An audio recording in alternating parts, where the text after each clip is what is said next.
Central Texas would have little in common with Vietnam if it wasn't for one man, President Lyndon Johnson. America greatly expanded that war under his watch in the 1960s. It left a generation of Americans with a lot of questions.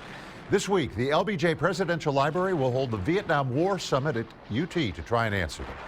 Our Phil Prazen spent time today along the Wall That Heals, a replica in Austin this week at the Vietnam Memorial in Washington.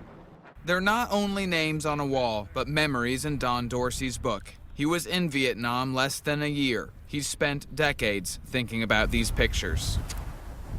A lot of people got hurt, and I'm not sure it was worth it. I never thought we needed to be there, to be honest. I really didn't. I went because I'm an American first. My love of country was stronger than my hatred for the war. And that,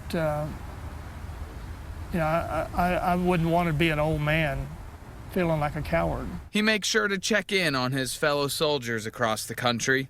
They came back with a unique bond. Many didn't come back. These two boys right here, Ralph and Paul, Dukes and Hooks. Hooks was killed taking my place. William David Smith. Leah Smith Angers lost her younger brother to that war. She now volunteers along the Wall That Heals, posted outside the LBJ Presidential Library. Ahead of the Vietnam summit, they admit questions remain. Why were so many young men sent across the world, and was it worth it? I don't think I will ever have a complete answer as to why my brother died. But I want to know the facts. And I want to know everything that I possibly can. Many hope in the days ahead they'll get more answers and learn about the friends and family they lost. Phil Prazen, KXAN News. As we said, 58,000 Americans lost their lives in Vietnam. 3,415 of them were Texans. If you'd like to attend this week's summit, we posted a link to get tickets at KXAN.com.